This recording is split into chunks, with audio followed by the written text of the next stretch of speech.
Well, I have seen so many resumes where students are just mentioning that, look, I have built so and so project where I have used uh, SQL, Windows function, complex ranking function, and so many things, right? Or I have used or queried 1 million rows of data set. Uh, but this is actually very vague, and you should not write this on your resume. As someone who is hiring, right?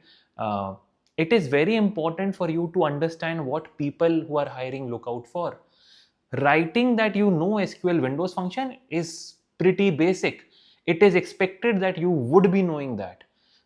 Querying something for a million rows does not change anything, right? It is, at the end, it is just the query. It's just that the data set is large. But a project is something which is helping you solve some or the other problem. And if you are not able to write about that, you will be caught up with a huge competition, and these type of resumes will not get shortlisted. So what type of projects can you write on your resume?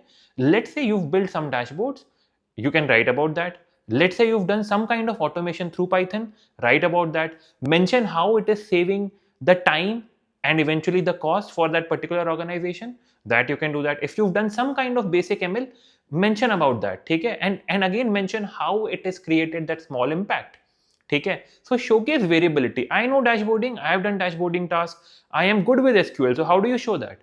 You show that, okay, you might be doing some kind of query optimization in Power BI. When the dashboard you've created, you've ensured that there are right set of KPIs which are helping the higher leadership in understanding where exactly the real gaps are. And further on, that there are some other teams which are now taking their first hand initiatives of figuring out where exactly the problems are, and then they are deep diving from that dashboard, right?